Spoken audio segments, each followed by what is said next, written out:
बिस्मिल्लाहिर्रहमानिर्रहीम। अस्सलाम वालेकुम dear students, I am Adil Razzaq और आज हम अपना MD कैट फिज़िक्स का unit number 8 heat and thermodynamics इसकी हम टेस्ट डिस्कशन करेंगे। टेस्ट आपको मिल गया होगा, अब हम इसको डिस्कस करते हैं। बहुत ही सिंपल और इजी कंसेप्ट थे जिनकी प्रैक्टिस करवाई गई है। मैं उम्मीद करूंगा कि आप अपना ये जो रिज़ल्ट है ये मेरे साथ शेयर करेंगे व्हाट्सएप ग्रुप के अंदर, मुझे बताएंगे कि आपके कौन कौन से क्वेश्चन सही हैं और कौन से गलत हैं, और जो गलत हैं वो आप मुझसे डिस्कस कर सकते हैं। यहाँ मैंने डिटेल में एक्सप्लेन किया हुआ है, आप मुझे बता सकते हो। देखें जी, पहला जो हमारे पास क्वेश्चन है वो है जी which is not a property of gases. Options आपके सामने हैं, तो अगर आप गौर से देखें तो जो अल्फा ऑप्शन है वो बिल्कुल करेक्ट ऑप्शन है। Gases are weightless near the surface of earth. तो हमें पता है कि ये बात गलत है, ठीक है। गैसेस जो हैं वो वेटलेस नहीं होती। सो राइट ऑप्शन आ गया हमारे पास अल्फा, और ये मैंने आपको इसकी एक्सप्लेनेशन बता दी जी। हमारे पास नेक्स्ट MCQ है, collision of gas particles in which no energy of motion is lost are called. तो आप जानते हैं कि जो गैस मॉलिक्यूल्स हैं ये कंटेनर की वॉल के साथ जब कोलाइड करते हैं तो ये जो कोलिजन है it is assume to be perfectly elastic. और परफेक्टली इलास्टिक कोलिजन वो कोलिजन होती है जिसके अंदर काइनेटिक एनर्जी वेस्ट नहीं होती। तो ये देखें यहाँ पर उसने बताया है नो एनर्जी ऑफ मोशन। तो एनर्जी ऑफ मोशन का मतलब क्या है? Kinetic energy. तो काइनेटिक एनर्जी जो है वो ज़ाया नहीं हुई, तो हमने कहा फिर ये परफेक्टली इलास्टिक ही होगा। सो राइट ऑप्शन आ गया हमारे पास डेल्टा ऑप्शन, और यह मैंने आपको डिटेल्स की बता दी। थर्ड हमारे पास है the ability of gases to spread rapidly through the other gases is explained by. अब आपके सामने चारों ऑप्शन हैं, अगर आप गौर से देखें तो जो बीटा ऑप्शन है ये यहाँ पे राइट ऑप्शन होगा, continuous random motion of particles. अब इसका जो एविडेंस है वो है डिफ्यूजन ऑफ गैसेस। अब क्वेश्चन जरा एक दफा दोबारा से पढ़ें, the ability of gases to spread rapidly. तो हमें पता है डिफ्यूजन में क्या होता है, हाई कंसंट्रेशन से लो कंसंट्रेशन की तरफ जो है वो गैस मॉलिक्यूल जो है वो मूव करते हैं। सो राइट ऑप्शन होगा इसका beta option, diffusion of gases. अब डिफ्यूजन में होता क्या है? डिफ्यूजन में यही होता है जो उसने बताया हुआ है, continuous random motion of gas atoms. The variable which are used to describe behavior of the gases completely include all the following except। अब जो हमारे पास डेंसिटी है ये हमें बिहेवियर नहीं बताती गैसेस का, ठीक है, क्योंकि ये स्टेट फंक्शन नहीं है। वॉल्यूम, प्रेशर, टेम्परेचर ये स्टेट फंक्शन है, ये हमें बिहेवियर बताते हैं, लेकिन जो डेंसिटी है ये स्टेट फंक्शन नहीं है। सो राइट ऑप्शन होगा चार्ली, ठीक है, आप देख सकते हो। According to kinetic molecular theory of gases, gas molecules have a large number of। अब ये आपने पढ़ा हुआ है कि हमारे पास जो इंटरमोलिकुलर फोर्सेस होती हैं बिटवीन गैस एटम्स मॉलिक्यूल्स ये बहुत ही वीक होती हैं। यही वजह है कि आपके पास गैस एटम्स, गैस मॉलिक्यूल्स एक दूसरे से फासले पे होते हैं, तो इसीलिए उनके दरमियान एम्प्टी स्पेसेस जो हैं वो होती हैं। तो राइट ऑप्शन आ गया हमारे पास अल्फा ऑप्शन। आप देख सकते हो कि according to kinetic theory of gases weak intermolecular forces, यही वजह है कि उनके दरमियान मोस्टली एम्प्टी स्पेसेस हैं। Average kinetic energy of gas molecules is. अब यहाँ पर देखें जी, सिंपल आपसे रिलेशन पूछा गया है कि एवरेज काइनेटिक एनर्जी किस पे डिपेंड करती है। तो आप देख सकते हैं कि जो चार्ली ऑप्शन है ये बिल्कुल राइट ऑप्शन है, क्योंकि हमें पता है कि average translational kinetic energy is directly proportional to absolute temperature. The RMS velocity of molecules in the sample of helium is 5/7 that of molecules in the sample of hydrogen. If the temperature of hydrogen sample is 0 degree Celsius, that of helium is। अब यहाँ पे simple उसने आपको ये बताया है कि आपके पास एक हीलियम गैस है और एक आपके पास हाइड्रोजन गैस है, और उनकी RMS वेलोसिटी की जो उसने आपको रेशो दी है वो दी है 5/7। वो कहता जी कि आपके पास जो हीलियम है वो 5/7 उसकी जो वेलोसिटी है वो हाइड्रोजन है। अगर कहता है जी कि टेम्परेचर हाइड्रोजन सैंपल का 0 डिग्री सेल्सियस हो तो आपने हीलियम का टेम्परेचर बताना है। तो ये देखें सबसे पहले इसको, ये जो हमारे पास 7th MCQ है इसका राइट ऑप्शन होगा चार्ली, मतलब 273 केल्विन। अब किस तरह से आया? अब ये फार्मूला आप गौर से देखें, ये है जी हमारे पास RMS वेलोसिटी ऑफ मॉलिक्यूल का फार्मूला, ठीक है, ये आप देख सकते हो 3 kT/m। अब ये फार्मूला वैलिड है कब? जब आपके पास टेम्परेचर सेम होगा।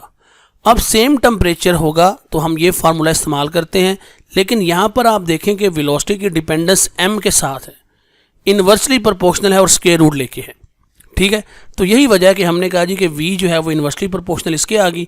अब टेम्परेचर सेम आपने लिया हुआ है, temperature 0 degree Celsius means 273 kelvin. Okay, अब जब आप इसको सॉल्व करेंगे तो जब आपने इसको सॉल्व किया हीलियम और हाइड्रोजन के लिए, तो हीलियम का आपको पता है जी मैस 4, हाइड्रोजन का 2 है, सॉल्व किया तो आपके पास आंसर आ गया 5/7।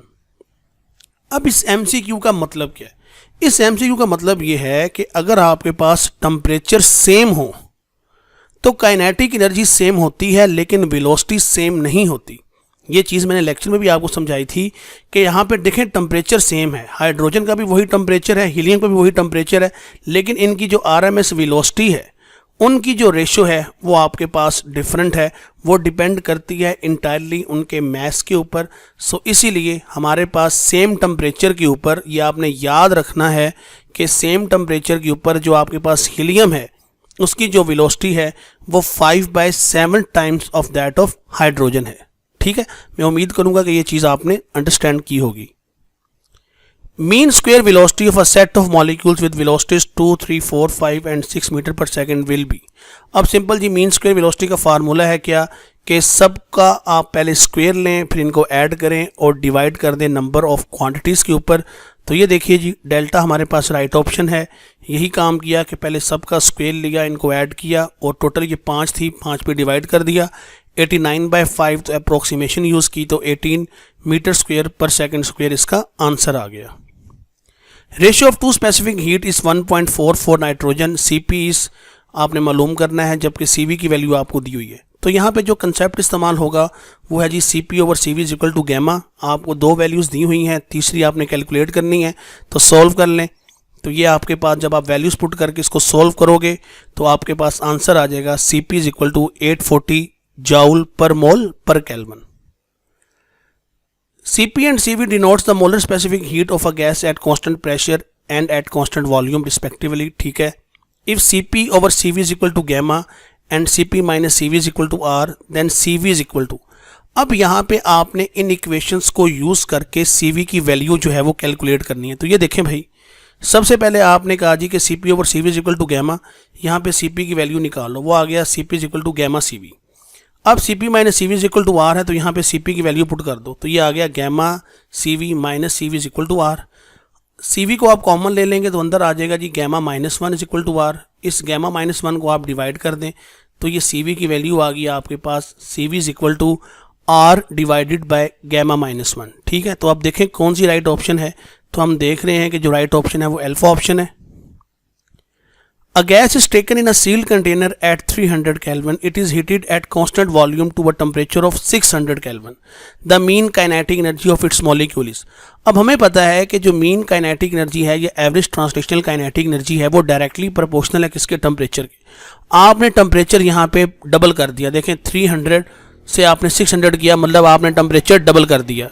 अब जब टेम्परेचर डबल हुआ है तो आपके पास काइनेटिक एनर्जी भी डबल होनी चाहिए। सो इसका राइट ऑप्शन होगा अल्फा, और रीज़न आप अपनी स्क्रीन पे देख सकते हो। Root mean square velocity of a gas molecule of mass m at temperature T is proportional to. ये मैं अभी आपको बता के गया हूँ, पीछे एक सवाल भी किया था कि जो वेलोसिटी है वो इन्वर्सली प्रोपोर्शनल होती है स्क्वायर रूट ऑफ मास के।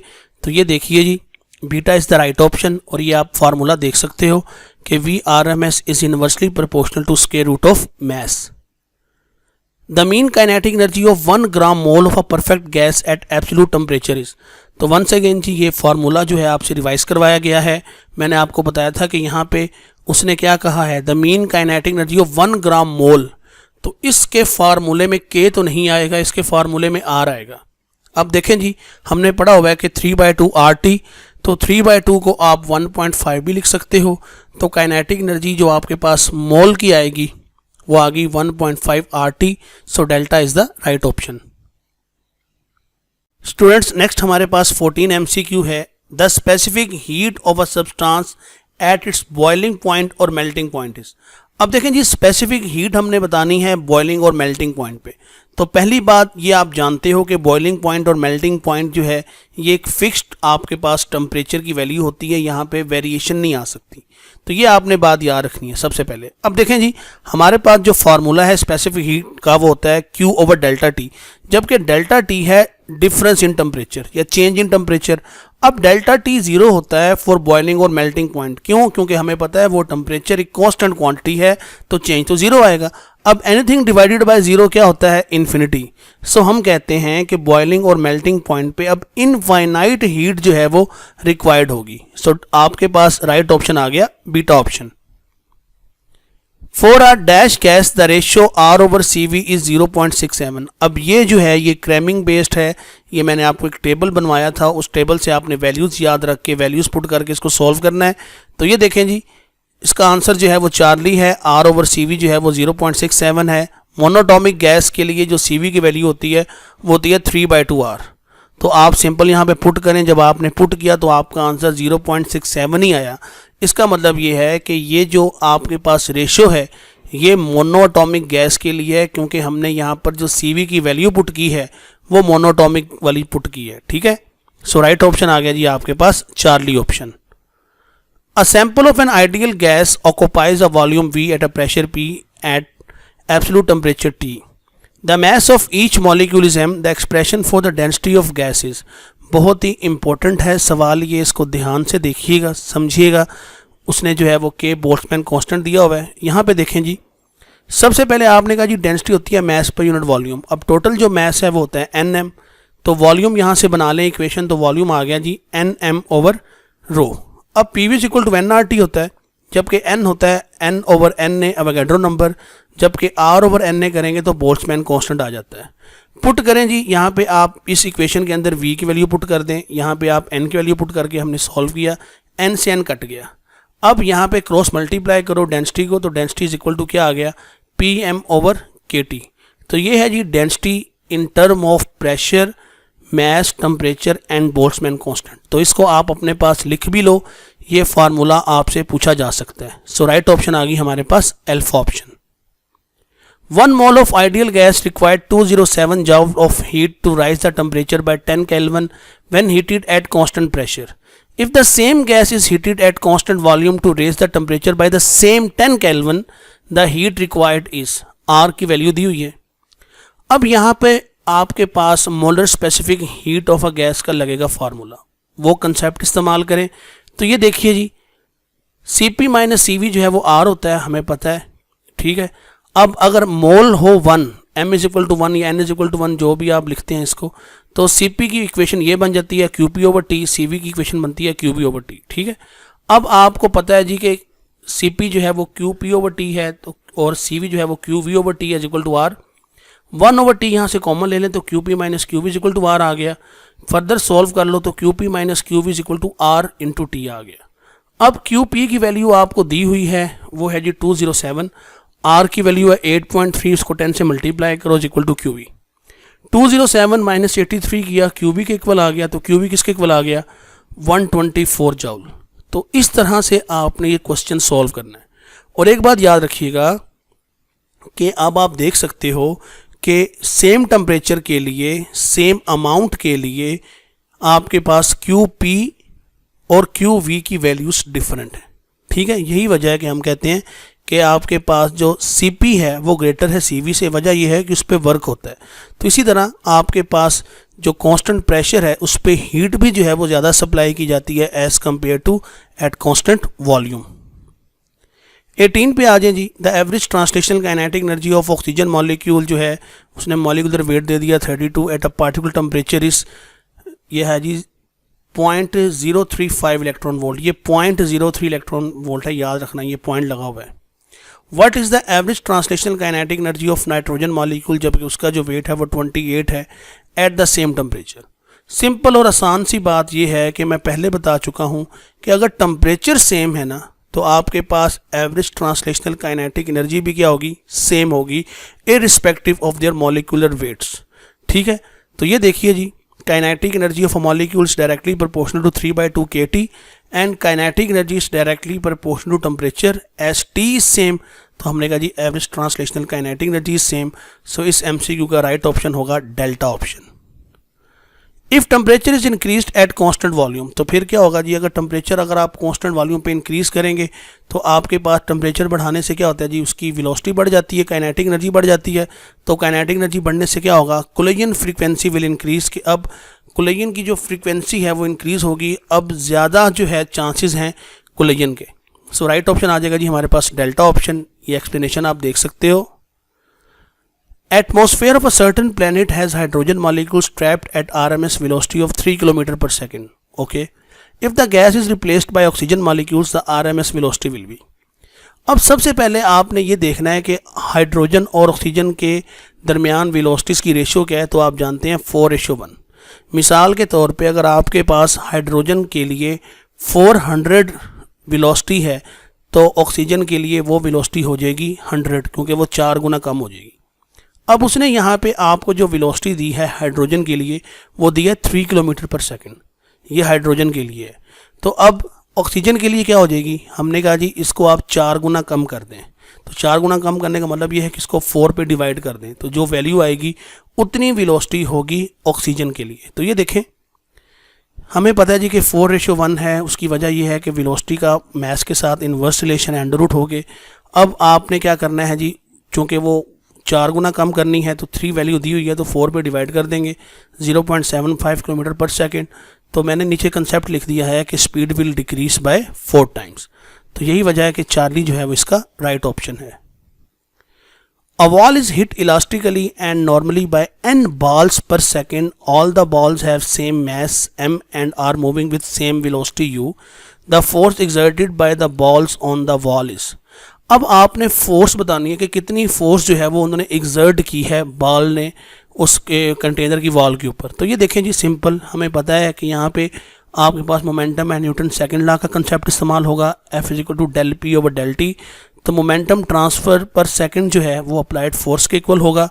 अब यहाँ पे जो nt है वो n balls per second है, मास m है, वेलोसिटी u है। तो हमने कहा जी जो फोर्स ये डिलीवर करेंगे वॉल के ऊपर उसकी वैल्यू होगी nmu। सो राइट ऑप्शन आ गया जी आपके पास delta option. A molecule of mass m moving with a velocity of v makes 5 elastic collision with a wall of container per second. The change in its momentum per second will be. तो हमें पता है जी change in momentum पर second जो है वो क्या होता है 2mv। अगर हम मैग्नीट्यूड वाइज लें तो ये देखें जी, चेंज इन मोमेंटम हमें पता है कि 2mv होगा, चूँकि 5 कोलिजन थी इसलिए 5 से मल्टीप्लाई कर दिया। तो डेल पी आ गया जी आपके पास 10mv। So right option is Charlie option. The pressure exerted in terms of total kinetic energy पर यूनिट वॉल्यूम इज। सिंपल सी बात है, देखें जी हमने ये फार्मूला पढ़ा हुआ है प्रेशर का 2/3 n/v 1/2 mv²। अब जो 1/2 mv² है ये तो डायरेक्टली प्रोपोर्शनल है एवरेज ट्रांसलेशनल काइनेटिक एनर्जी के। n/v कांस्टेंट है जो कि है जी आपके पास नंबर ऑफ मॉलिक्यूल्स पर यूनिट वॉल्यूम। ठीक है, तो आप देख सकते हैं कि अब प्रेशर किसके इक्वल आ गया, तो ये आ गया 2/3 into average translational kinetic energy. इसको आप ई से भी रिप्लेस कर सकते हो। सो राइट ऑप्शन कौन सा बन रहा है आपके पास, राइट ऑप्शन बन रहा है डेल्टा। सो ध्यान से सुन लें, the pressure exerted in terms of total kinetic energy पर यूनिट वॉल्यूम होगी 2/3 E।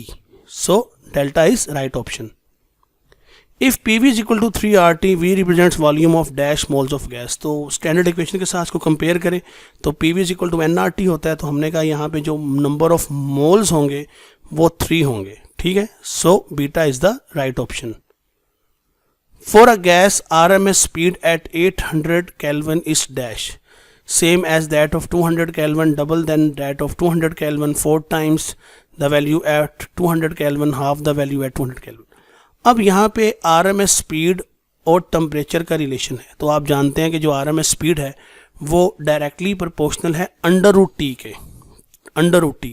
तो हमें वो वैल्यू निकालनी है कि जिसके ऊपर जो है ये गिवन ऑप्शंस में से कोई एक ऑप्शन सेटिस्फाई हो जाए। तो जब हमने इसको सॉल्व किया वी नो दैट कि V1/V2 जो है वो होगा जी √T 1/T2। तो जब हमने यहाँ पे 200 पुट किया तो हमारे पास आंसर आ गया जी 2 टाइम्स। तो हमने कहा कि for a gas RMS speed at 800 Kelvin is double the value at 200 Kelvin। So right option आ गया हमारे पास Charlie option. What is equation state for 9.03 10⁻23 atoms of neon gas. अब इक्वेशन स्टेट निकालनी है तो आइडियल गैस इक्वेशन होती है PV = nRT। n आप जानते हैं कि number of molecules atoms divided by Avogadro number करेंगे तो आपके पास नंबर ऑफ मोल्स आ जाते हैं। तो उसी चीज़ की यहाँ पे प्रैक्टिस है, आप देख सकते हो P is equal to NRT आ गया, जबकि N is equal to N/NA है। सॉल्व करें आप तो ये कट जाएगा इससे, तो आपके पास आएगा 9/6, तो 3 पे डिवाइड करो 3/2 RT। तो हमने कहा जी 3/2 मीन्स 1.5, तो P is equal to 1.5 RT जो है वो इसकी इक्वेशन स्टेट बन जाएगी। सो राइट ऑप्शन कौन सा बन गया? राइट ऑप्शन बन गया delta.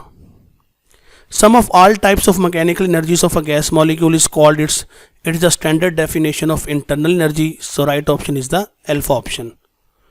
An isolated system is best described by which one of the following statements? Options आपके सामने हैं, आप देख सकते हो। तो याद रखिएगा कि आइसोलेटेड सिस्टम की जो स्टैंडर्ड डेफिनेशन है वो ये है कि neither matter nor heat can pass into और आउट ऑफ द सिस्टम, कि ना तो मैटर दाखिल हो सके, ना ही हीट दाखिल हो सके, और ना ही मैटर बाहर आ सके, ना ही हीट बाहर आ सके। तो ये स्टैंडर्ड डेफिनेशन है, इसके मुताबिक alpha is the right option.